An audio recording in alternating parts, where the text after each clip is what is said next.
ইসলামে বলা আছে কোনো মানুষকে কষ্ট দেওয়া যাবে না। নাজমুল হোসেন শান্তর সমালোচকরা রয়েস হয়ে সমালোচনা করবেন, ব্যক্তিগত আক্রমণ করবেন না, এমন প্রত্যাশা ব্যক্ত করে এই বক্তব্য মেহেদী হাসান মিরাজের। যদিও মিরাজ ও শান্ত দুজনই মানছেন ফর্ম খারাপ গেলে সমালোচনা ধেয়ে আসবেই। তবে যত সমালোচনাই হোক, শান্ত স্বপ্ন দেখেন অধিনায়ক হিসেবে বাংলাদেশকে জেতাবেন বিশ্বকাপ। বিসিবির the Tigers presents home cricket প্রোগ্রামে শান্ত জানান, অন্য সব অধিনায়কের মতো তিনিও দেখেন বিশ্বজয়ের স্বপ্ন। আমি তো বিশ্বাস করি, তবে এটা আসলে অনেক দূরের কথা। আমার কাছে মনে হয় প্রসেসটা খুব ইম্পর্টেন্ট। আমি ক্যাপ্টেন থাকি বা আরেকজন থাকুক, লক্ষ্য তো একটাই থাকে যে বাংলাদেশ একদিন বিশ্বকাপ জিতবে। সামনেই ভারত সিরিজ, শান্তর ভাষায় যা খুবই চ্যালেঞ্জিং। তবে ভালো খেললে ভারতের চোখে চোখ রেখে কথা বলবে বাংলাদেশ, এই বিশ্বাসও আছে ক্যাপ্টেনের। খুবই চ্যালেঞ্জিং, দর্শকদের প্রত্যাশা থাকবে, আমাদেরও প্রত্যাশা আছে।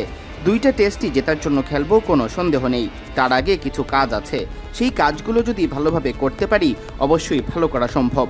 দল ভালো অবস্থানে আছে, আত্মবিশ্বাস লেভেল উপরের দিকে সবার। শক্তি অনুযায়ী খেলতে পারলে খুব ভালো দুটো ম্যাচ হবে।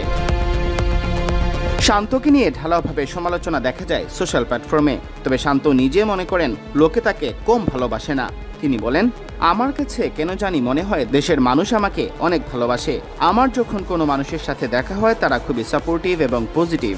মাঝে মাঝে দুই একটা সাজেশনও দেয়, সবসময় পজিটিভ কথাই বলে। আমি জানি না এগুলো কারা করে।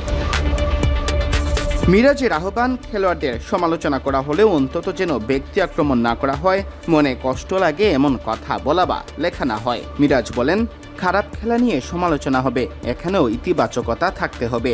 আমরা ভালো খেললে সবাই যেরকম সাপোর্ট করবে, খারাপ খেললে গালি দিবে, কিন্তু একটা সুন্দর পজিটিভ ভাইব থাকতে হবে।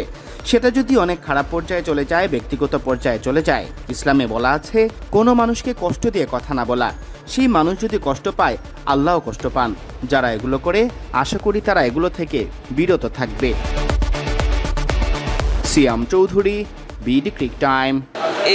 ওনারা কি চিন্তা করছে বা ওই টিম কি চিন্তা করছে এটা তো আসলে আমি বলতে পারবো না। বাট আমাদের আপনি যেটা বললেন যে স্পিন এবং পেস ভালো একটা অবস্থানে আছি, বাট স্টিল এখানে যদি ওই দলের সাথে কম্পেয়ার করেন, এক্সপিরিয়েন্সের দিক থেকে আমাদের পেস বোলাররা তুলনামূলকভাবে একটু পেছনের দিকে আছে। স্কিল ওয়াইজ হ্যাঁ হয়তো আমরা কাছাকাছি আছি, বাট এক্সপিরিয়েন্সের দিক দিয়ে ওই দলটা একটু এগিয়েই রাখবো আমি অবশ্যই। বাট স্পিনারদের আমাদের খুব ভালো এক্সপিরিয়েন্স আছে, যে কোনো কন্ডিশনে বল করার ওই অ্যাবিলিটিটা আছে। সো আমি এতটুকু বলতে পারি, পেসার, স্পিনার এবং ব্যাটসম্যান যারাই খেলবেন এই সিরিজটা, প্রত্যেকটা প্লেয়ার 100% দিবেন। এবং আমি বিশ্বাস করি যে 5 দিন যদি আমরা ভালো ক্রিকেট খেলতে পারি তাহলে খুব এক্সাইটিং একটা ম্যাচ হবে।